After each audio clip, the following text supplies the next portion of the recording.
Welcome to the Italian Wine Podcast. This episode has been brought to you by the Wine2Wine Business Forum 2022. This year will mark the 9th edition of the forum to be held on November 7th and 8th of 2022 in Verona, Italy. This year will be an exclusively in-person edition. The main theme of the event will be all-round wine communication, and tickets are on sale now. The second early bird discount will be available until September 18th. For more information, please visit us at Wine2Wine.net.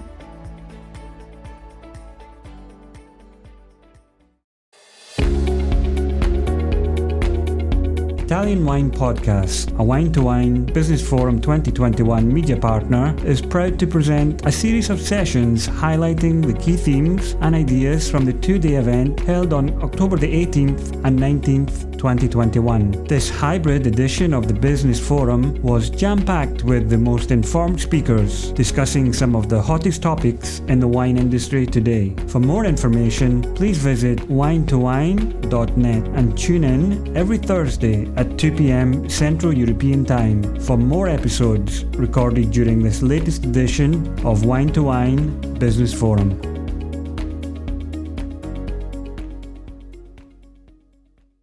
These are, first of all, my Koreans, my fellow Koreans. I did a clubhouse with them about the Korea wine market, and it is one of the most listened podcasts on the Italian Wine Podcast. So you guys should check that out. So, and as you know, Korea market last year grew incredibly. I don't know what's going on, if they've become alcoholics but there was an substantial growth in Korea. They did another session before, and it was called the 5 Wine Market Trends of South Korea in Sala Intesa, Sao Paulo. So you might want to check that out as well if you are interested in the Korea market.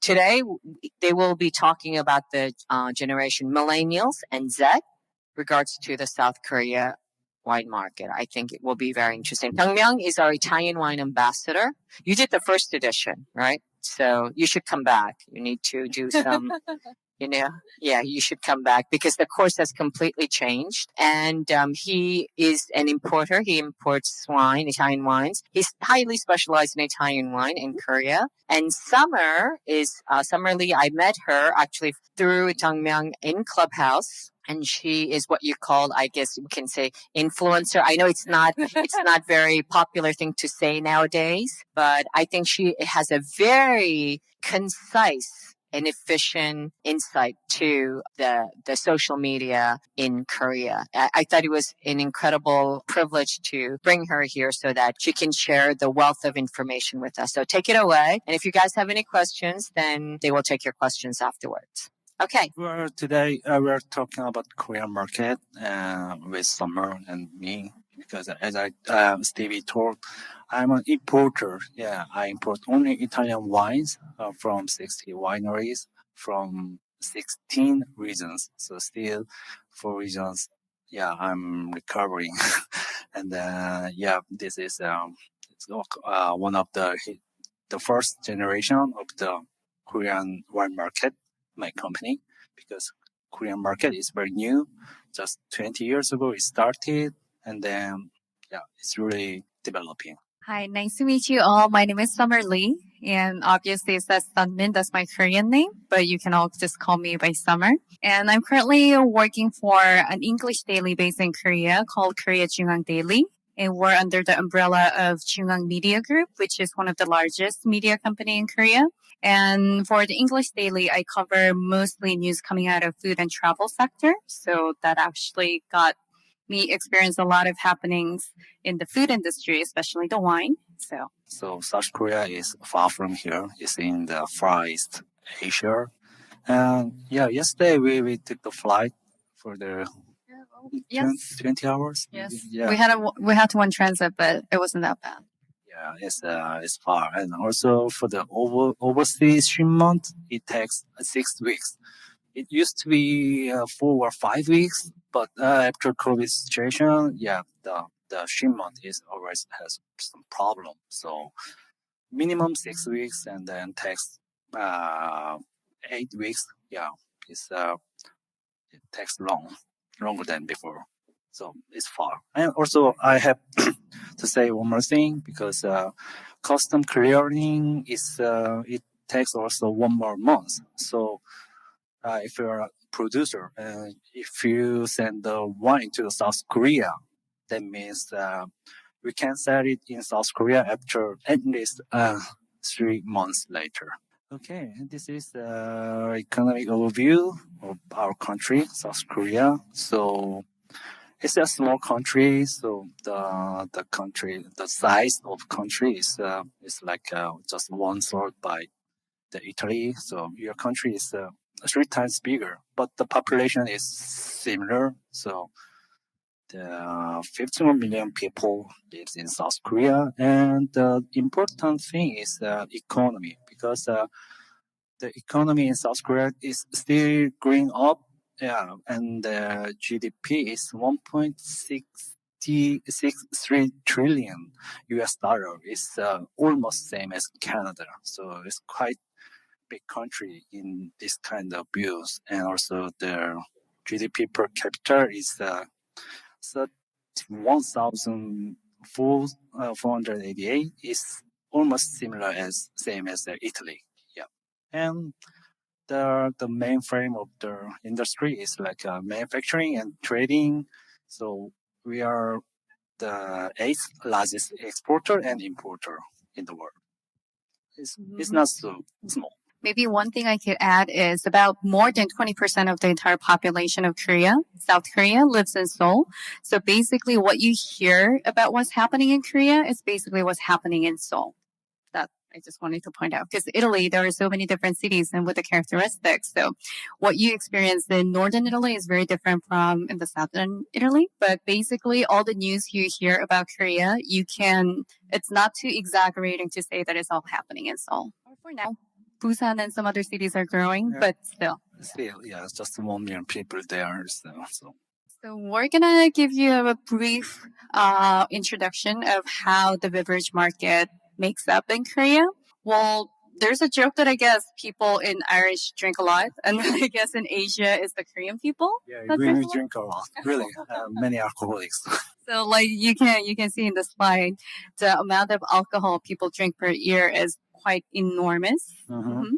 But I guess not everybody drinks, but the population that drinks alcohol consumes a lot in general. Yes, you're correct. And basically what you see is the total sales statistics we got from last year.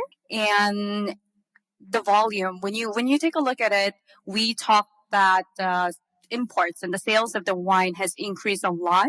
But as you can see, it's still very minimal compared to other options available in Korea, especially beer and soju. Soju is Korea's, we could call it somewhat traditional Korean drinks, but not necessarily because it's very cheap. A bottle is about like €1. €1. Yes. Retail price. Mm-hmm. And then €3 in restaurant. Mm-hmm.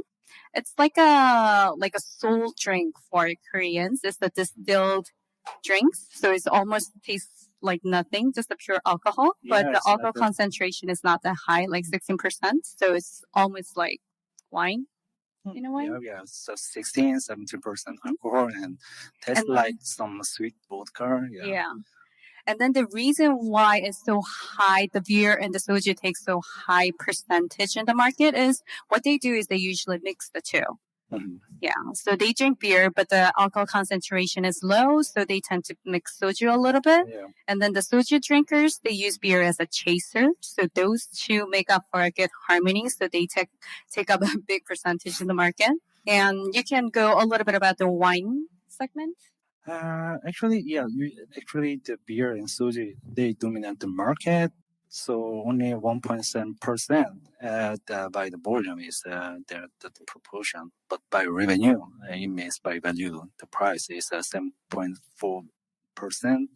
And it's still growing up. And there is many possibility because not many wine culture in South Korea because the volume is so small, compared with the size of country. And beer and soju, I like that. And also I like the sumac, which is the mixed. Yeah, very much. Yeah, because you just spend €6 and then you can drink. Yeah, in the restaurant. But but yeah, the taste is everywhere is same. Yeah, and then simple, and then people love that because Korean people like the simple things, simple ways. But the young people, they are turning to the wine, and then that's why we are talking about today. We're going to probably talk a little bit more about this later on, but the reason why it was difficult for the wine market to grow in Korea was because the other alcoholic beverage options, they were just too cheap. So wine had no place to compete with them. So one of the things that are newly tried in Korea is to introduce more budget, cheaper wines. But we'll get to that later. Yeah. And this is overview of wine market. And number one from the Chilean wine is the number one because this is really particular because maybe no country in the world the Chilean wine is the number one in the market. But it's the same story because Chilean wine is simple and only few brand and only few great variety like Cabernet, Merlot, and Chardonnay. And also they did marketing very well in 20 years ago because they just yeah put their brand in front than nothing. Yeah, just some brand name and then people like their brand and then they says so many wines. So Italy is placed on the fourth. So Italian wine has a 14% of market share. It's almost the same as by value as well. So by value, the French wine is number one as like the other countries. And then actually this is interesting because American wine is now getting popular, and then they do very well because they sell more than Italian wine, and then the quality is quite high. Also, price range is some are very is super high, like Screaming Eagle is like $2,000 per bottle, something like that, and then they can make some premium wine, especially from Napa Valley. Yeah, so American wines do very well. Also, it's the same strategy like Chile. Simple, yeah, easy to know. Okay, so let's talk about the type because red wine is more than half is sold as a red wine because people have some images or the kind of perception. Red wine is a real wine, something like that. When wine was first introduced in Korea, I guess the classic image featured in movies or like dramas, it was always the red wine in the glass. So people automatically just think about when they are talking about wine, it has to be red wine. So there are other options like sparkling wines and white wines, but it's growing these days. I think now people have developed their own taste to confidently say that I like white wine. But even until like 5, 6 years ago, whenever I say that, I want to drink white wine over red wine, people would just stare at me. Why would you do that? Yeah, that happened. That has no color, something like that. But the one thing I wanted to point out is that the growing market for the orange wine in Korea. Yeah. That's definitely now a trend because of the natural wine. Also, I'm the first importer who introduced the orange wine for the first time in Korean market. Because I work with Grabner. Yeah, we started about 8, 9 years ago. So it was very new, but now it's getting popular and getting common. And some people, they definitely prefer the orange wine, only orange wine. Yeah, because it's new, but has the particular style. So it is not counted there, but we should consider about that category. Okay, orange wine is you can or the other producer, they should consider about the orange wine. Maybe it's something about the taste of it, the feel of it. Taste is actually the way of making is very simple. It's making red wine, like making red wine, but with the white grape. It's very simple. But I've seen a lot of non-wine drinkers who would confidently say that they don't drink wine, but they said that, I tried the orange wine and that was good. And then, like you said, their only choice is to drink orange wine. It looks more fancy or something more trendy. And I guess it also touches upon the subject we're going to talk about later on, like how it's unique. Because nobody in Korea had heard about the orange wine until like 2-3 years ago, more widely, even though you started importing like 8-9 years ago. Correct. So for the youngsters, it's like something different, something their parents' generation don't know. So they use it as a tool to market themselves as a trendsetter among friends. Yeah, you're right. So we should consider about everything about something new. Yeah.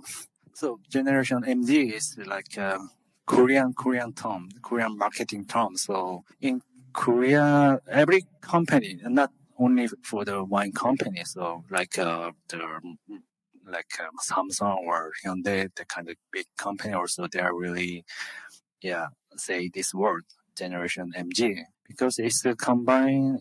This word combined with the millennials and Generation Z, so it's like 20 years or the generation. So it's quite wide, but the special thing is it's new consumer groups. Yeah, especially during the COVID-19, we can't do the on-tech marketing to them. So the older generation is almost impossible. They don't change, and then but they accept the new way of the marketing, and then they want something like the social media and then the other ways. So basically, these are the ones that never experience in-person marketing. And the Korean companies actually focus more on them because they respond fast to the new marketing strategies they try online. And then if it works for the youngsters, like in early 20s, that means that they can slowly adapt it to bring those in 30s and 40s. So that's why the Korean companies are really focusing on how these generation, especially the early 20s, and maybe everyone in their 20s, not like especially 30s, but so that's why they target them. And in the bubble that we have some of the Korean words listed there, and most of the keywords these younger generation focus on is experience, being a creator, being an influencer, and making themselves somewhat important in their life. And they also go into what values they can get from having certain experiences. So when they are convinced that they can find some value that they can be convinced to, they wouldn't stop. They would be more eager to spend more, whether that's time or money. And then they don't really look back. You know, like when you're in your 30s and 40s, there are a lot of things to think about, like saving for the future. But in their 20s, they're still exploring things. So they're more courageous in a way. They're not scared. So as long as you're convinced with the values that speak to them, that they're going to move. And then that's what companies like because they can get the instant results. Yeah. And this is important because they have money. Yeah, really. Yeah. Surprisingly, a lot of people in their 20s, maybe because of the investment of like the stocks and more in that financial market, it seems like a lot of 20s, we say that not just the budget things, but premium things work for them. They don't save the money at bank at all. Me too. Just spend. Yeah, right away. Italian Wine Podcast. If you think you love wine as much as we do, then give us a like and a follow anywhere you get your pods.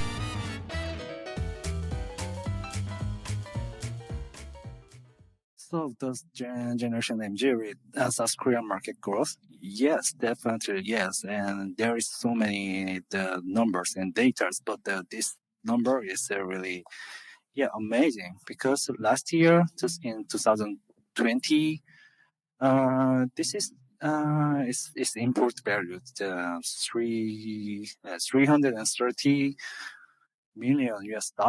It was excellent price, because this number from the Korean Customer Service, one of the most accurate number. So last year the wine market increased 29% compared with the 2019. So in 1 year to 29%, was a lot. Yeah, because it never happened before. Okay, almost 30%. But this year is, from January to August, it's more than last year because it's just 8 years. During 8 years, it's $370 million. So 96.5% increases. Yeah, almost 100%. So we're gonna hit another record for this year for sure. Yeah, it's really, yeah. Also, my company, we did at July, we made the revenue last year, revenue in July. We are as well. So many other importers same situation. So it's amazing. Yeah, people drink a lot of wine. I guess it works in a two track. Like they half the population, half of the wine drinking population, they go for the premium wine. And then since they can't travel overseas, they tend to buy more premium wine within the country. So that makes up for the big one. Yep. And the other way, it's like the large volume of more budget wine that's under like 10 euros. Yeah, under the 10 euros because in convenience stores, yeah, usually it's very small stores, but in every corner, every street, they sell wine, very cheap wine. But yeah, it's not so high quality wine. But young people, usually they don't go to the superstore because usually they live alone and then they need just small portion. So they go to the convenience store usually and then just take some bottle of wine. Yeah, that's getting common. And then I recently talked to a couple of the college students, and then what they told me was they go for wine because it's cheaper now. Because usually people say that they would choose beer over wine because beer is cheaper. But now the convenience store has so many different selections. And they actually say that they have the luxury of enough choices to choose from. So what they go for that is that. And then what they're saying is it's actually convenient. And they say that it's tasty. I was actually really surprised. And then they said that they could have different styles found at the convenience store without going all the way to the large retailers because it gets complicated and then it gets too busy. But yeah, on their way back home from the school, they just pick it up and then just bring it home and then drink it with friends. Yeah, because beer and soju is not taste not like that. Yeah, and another thing they pointed out is that it also touches upon the same idea that the people in Korea, they want to be differentiated. They want to stand out from their crowd. So drinking wine is something that their colleagues or their not colleagues, their fellow students don't do at schools. So drinking wine makes them actually a little bit more special than others. And then they can be the one the others come to talk about wine, to ask about wine, and then maybe a tool that makes them popular. Yeah. So this two kind of things is how the market changes during the COVID-19. So drink at home is like in everywhere in the world. But in Korean people, they choose the wine, not the cocktail, not the whiskey. Because of the summer tours, this looks more special and then very similar. Has a similar alcohol as a soju, 16% for 15-16%. And also, I think drink at home means drink and SNS. Because in COVID-19, we should stay at home and then nothing to do, not many things to do, and SNS and take the picture and post it on. That's really normal for the generation MG, and so that's why they spend more money for the wine because before the COVID-19 they spent just 5-6 euro from the convenience store, but for the take the picture they need upper level wines. Very simple reason. And then for them, it's all about presentation. Like, no matter how cheap wine they buy, as long as they put it in the pretty plates and then put it in a nice table setting, that makes them feel like they're having somewhat fancier lifestyle. So it's also the important thing is the good looking bottle shape or the designated the labels. I mean the fashionable labels, because the classic labels has a lot of letters and then some names, but they don't want to read that. Yeah, they just want to be more fashionable. Yeah. Pretty labels definitely speak to them. Yeah. So that kind of things read the market for the lower price range.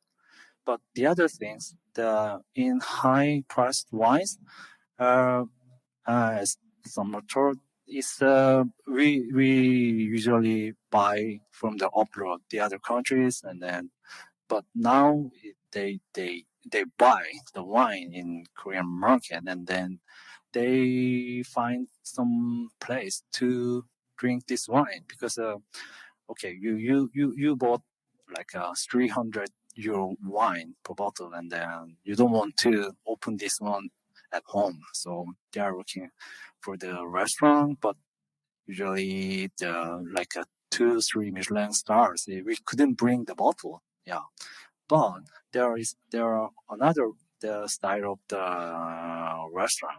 Could you tell me about the kind of thing? So basically what happened before is people had a somewhat prejudice that they have to pair their wine with somewhat Western food. So they wanted to do that at the so-called Michelin star restaurants. But before, like 10 years ago, it was possible to bring it to the French restaurants. But now Korea has a more selection of restaurants, and these so-called Michelin star restaurants started hiring the sommeliers and keeping the pretty good wine list.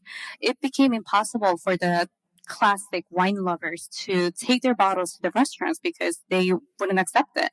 So they were looking for other options to drink their premium wine that they source from overseas. And then another option that brought up is the Korean restaurants and the Japanese restaurants in Seoul. So what's happening there was that these restaurants didn't really keep the higher end wine list, and they didn't really have a sommelier, so they didn't charge any corkage fee. So they were actually inviting these diners to bring their favorite wine to drink with their food. So that's what happened. So a lot of wine lovers, they don't really go to the French restaurants. They started, or Italian restaurants, and then they started going more for the Asian restaurants. And the thing is, these were actually the platforms that made the youngsters go, because they can actually brag about their choices. They can show their characters, because if you were to choose certain wines from the wine list, you can't really show your personality and your style. But they just don't bring one. So if they were to have a dinner with friends, like 4 of them, they each bring a bottle, and then that is one of the ways to show them, like, this is who I am, this is what I drink, and that this is what I can afford, this is what I'm doing. So they don't choose at the restaurant because they just bring and show. That's the point, and then they don't want to make it difficult, because in a French restaurant there are really long lists with the sommeliers. Yeah, that's not easy to them. So that's why. And then funny thing is, people in general in Korea, they are scared of ordering wine over like 150 euros at a restaurant. But surprisingly, at these sushi restaurants or Korean restaurants, if they have some of the prestigious like champagne over like 400 euros, they will just order it. Yeah. Okay. So now this kind of wines are most selling in South Korea. Not Italian wine at all, but the first one is bread and butter. Okay, the name of wine is bread, right now. bread and butter. Very weird. This one is from Napa Valley, maybe near Napa Valley. Anyway, it's from the California, and taste is like bread and butter, really. But it's really super popular, so you can find it everywhere. And I don't know how much it's sold, because but I heard I have a friend in that company, and they just ordered many containers only for that wine. So that means it's really a lot. And I think this is really the proof of what good branding is. Yeah. Because the simple label and then very obvious naming bread and butter. And then they say that the wine actually tastes like bread and butter. So, and then when the youngsters who don't really have much wine knowledge, when they don't know what grape variety this is made out of, They don't care. they just drink it and then they think that, oh, this is really tastes like bread and butter. I like it. And they start talking to friends about it. And then it actually went viral. When I taste this wine, I couldn't drink that. It's not there. There was Well, not. everybody has a different taste. Yeah, but it was. It's connected because the name and the taste is connected, and then easy, and they remember. But I think it's somewhat promising that people can actually taste something other than grape and wine. Because the novice wine drinkers, they have a tendency to think that wine should taste just like grapes. Okay. But when you are more experienced, when you taste more wines, you can kind of pinpoint different flavors of fruits or the texture of like leather or even sometimes tobacco. So I think it's promising. Maybe they can later on sense the little flavors that's hidden inside the wine. So You're right. I'm They optimistic. started with the bread and butter, and then looking for just some real. Moving on to Barolo and Brunello. Yeah.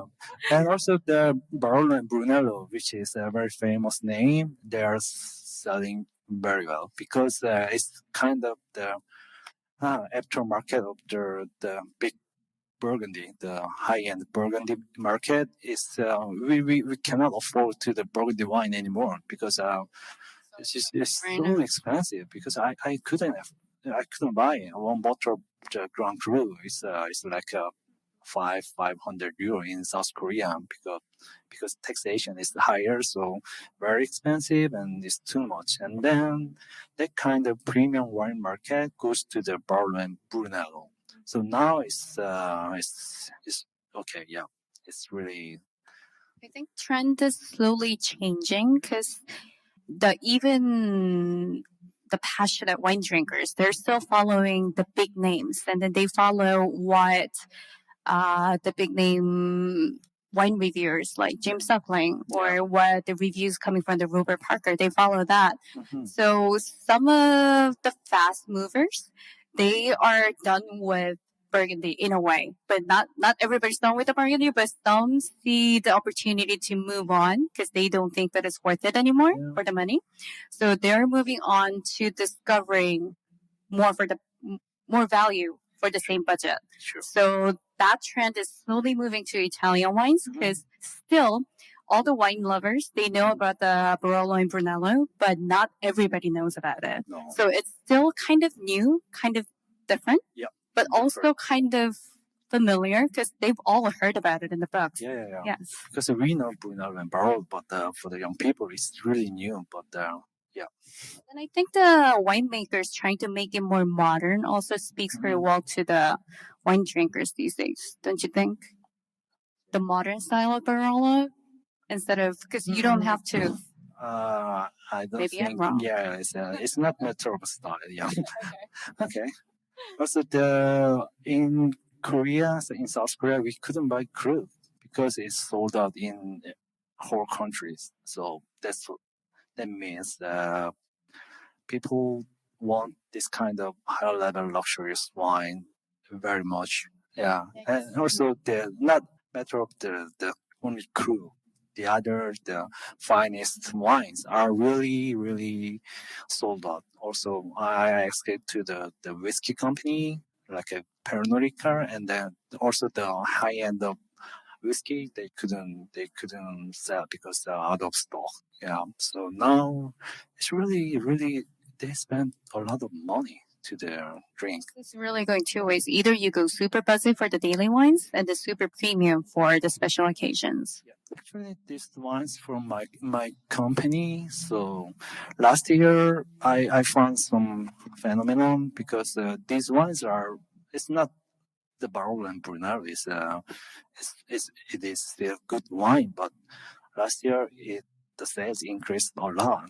Okay, and Summer talked about the James Suckling just before, but James Suckling he lives in Hong Kong with Korean wives, and he knows about the Asian palate, and then we don't store the wine at the wine cellar because we don't have any wine cellar.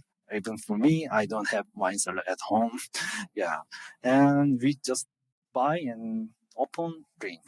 Yeah, we don't keep the wine in and at the cellar. And James Suckling knows about that, and then he gave the like 100 point to the 100 point to the Brunello 15 because in my opinion this Brunello 16 is has a better quality, but 15 is you can drink now. Yeah, and every time James Suckling just write down, yeah, drink now, and then people follow that 100 point Brunello, but drink now. Yeah, it's what Korean people want. They don't keep the wine at the They best like to moment. live in the moment. Yeah, one of the phenomenon. And also the other things, the other wines are it's something new because the first wine at the left is Zero Infinito from the Trentino area. It's Panot. It's a kind of the natural wine, but the this winery is not the natural winemaker. They are really technical winemaker, and but they just said that kind of philosophy, like a minimum intervention panel. We can make that. We are not the natural winemaker, but we can make that. And this has a very particular style. And yeah, sold out immediately. I didn't expect because they can make very pure white wine like a Riesling, Merlot, Turgon, but this wine was just for fun, just for the trying. But Korean people love this wine, so we imported like 20% of the total production. Yeah. In Korea, Korean people consume that wine, and the other wines has a very good bottle shape. We have been working with Villas Parina, which is in the middle, is for the 15 years. We have a very good relationship with the steady sales, but last year it sells like more than 4 times because of the Instagram. Yeah, just some influencer posted on the Instagram because of the good looking. Yeah, maybe she didn't know about this is made by Cortez, and but she doesn't care. Yeah, it's just good looking, and then taste is okay, and then so, sold a lot. Same as the Gattinara from Torvalini. Torvalini is a very historical family from the northern Piemonte, and the wine style is also very classic. So I thought, okay, this kind of classic wine is it's not easy to sell in Korean market, but that shape, yeah, young woman, they like that. So drink that. It's actually that Nebbiolo has a very light flavor, so it's similar as a Pinot Noir, and has a special bottle. So romance like that, and then sell very well. So this is what happened with Generation MG in South Korea. Basically, yeah, what we just went over is that they like something that's instantly delicious. It has to speak to them right away. They're not that patient. They're new to this culture. So they don't want to wait. They want to experience something right away, instantly. That's the key thing. And the second thing is it has to be something viral. So like we talked about the Zero Infinito, and that it was all over Instagram for like a month on my feed, and that it was kind of no joke. And then whenever I talk to people who actually had drink it, and then they were looking for more, but all the wines were sold out everywhere, so they had some difficulties finding them. Yeah. That's the testimonies I heard. And then another thing is the good branding. In a way, the bottle shape is the key thing. Like everybody has that urge to be distinctive. They want to stand out. Yeah. And then with these bottles that look a little bit different from the classical wine bottles, they can actually do that. Yeah.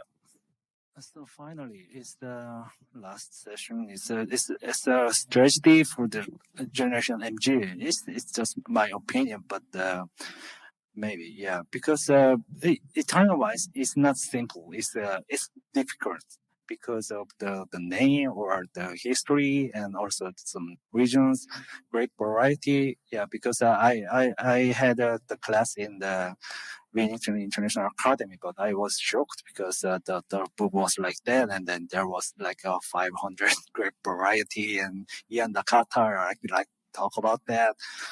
Uh, yeah, I know that. I love Italian wine, and also the Italian wine is that's my job. But for the young people, yeah, if you can make it simple or make it readable, yeah, that's better. I saw some example because there is Vino Nobile di Montepulciano in Tuscany because the name is too long. So I saw some producers, they just put the name Nobile, yeah, on their label. Yeah, that's what I do. Yeah, that kind of things, yeah, is needed. Yeah. And also we keep talking about the visuals. Yeah, how look like is getting more important because take the picture on for the Instagram is the most common way to show the wine, not by the introducing by the sommelier because sommelier is now disappearing. It's true because in South Korea, yeah, it's really sad, but we couldn't find good sommelier after COVID-19.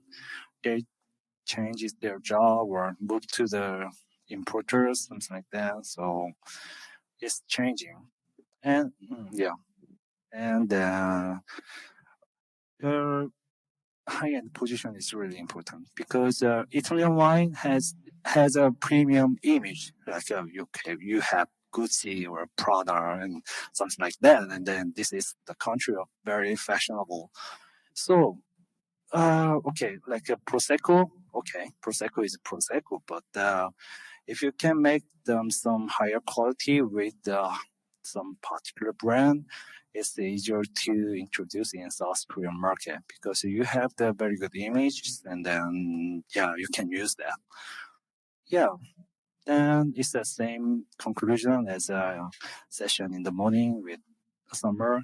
Targeting micro influencers is really important because there are so many influencers and like our yeah big influencers, but they just covered the only wine. They covered everything like a fashion, food, but micro influencers they do only Italian wine. Some are really do that, and then they are professional, like a semi-professional, but they can taste. So they can taste, and then they can judge the quality, then introduce to another followers, like not many followers, but if they have 5,000, like a summer, yeah, these followers also can influence to another followers. So that's now really important. Hmm. I guess for me personally, for to really enter the Korean market, do think about the young generation because they're the trendsetter. And then one of the things you should consider is maybe you're doing something different for other countries, but maybe something like more visually attractive for Korean consumers. I think that's the key point we wanted to talk about.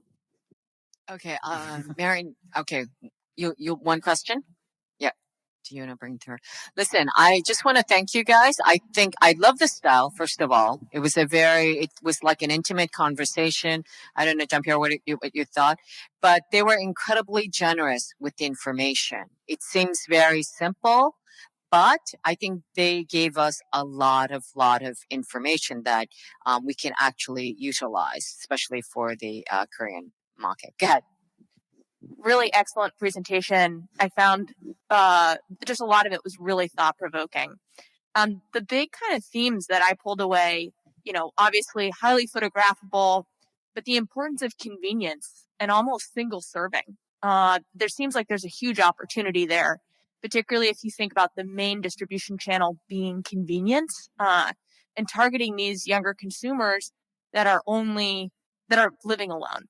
And I'm curious, how do you guys think about alternative format, particularly things like canned wine that are really really growing in the US and the UK. Do you think there's a place for that in Korea? Yeah, I guess because you guys talked a lot about the packaging, Yes. the attractiveness of a bottle. Is canned wine something that is like the pet knot, for example? I'm sure there's something going on. No, nothing? Maybe not. Because even for the cork, people still prefer the natural cork because that looks better. Yeah.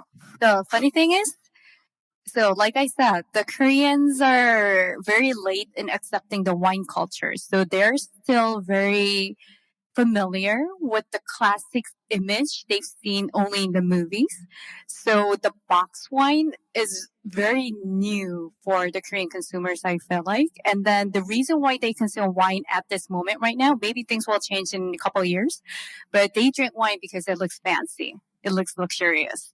So drinking wine out of a box or can is not something they're actually going for. But one thing that works is the camping population in Korea is growing enormously. Yeah. So whenever they do that, they go for the convenience over being fancy. Yeah. So in that case, I've seen some people like trying canned wine. But other than that, I haven't really witnessed many people talking about it. So I think it's a little bit premature to talk about it. But you never know. If somebody makes the box wine super attractive, then maybe that'll create a new channel for them. For now, from my point of view, personally, some other journalists might have different point of view, but for me, I think it might be a little bit too soon or a different track. I agree with that. Let me just, if I just might add before I close, is that have you been to Korea? Yeah.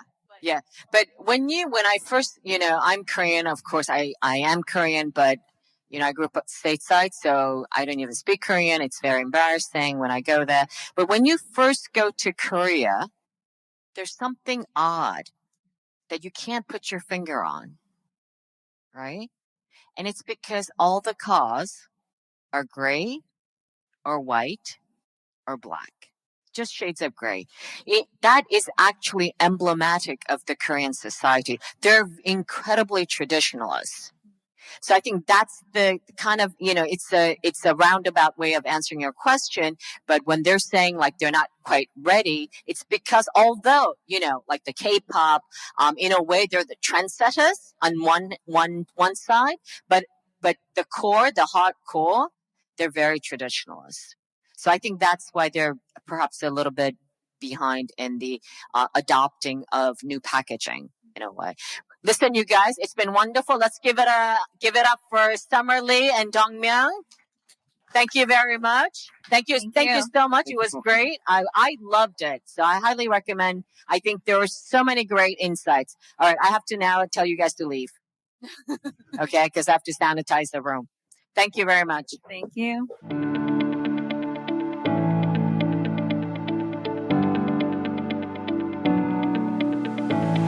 We hope you enjoyed today's episode brought to you by the Wine2Wine Business Forum 2022. This year will mark the 9th edition of the forum to be held on November 7th and 8th, 2022 in Verona, Italy. Remember, the second early bird discount on tickets will be available until September 18th. For more information, please visit us at wine2wine.net.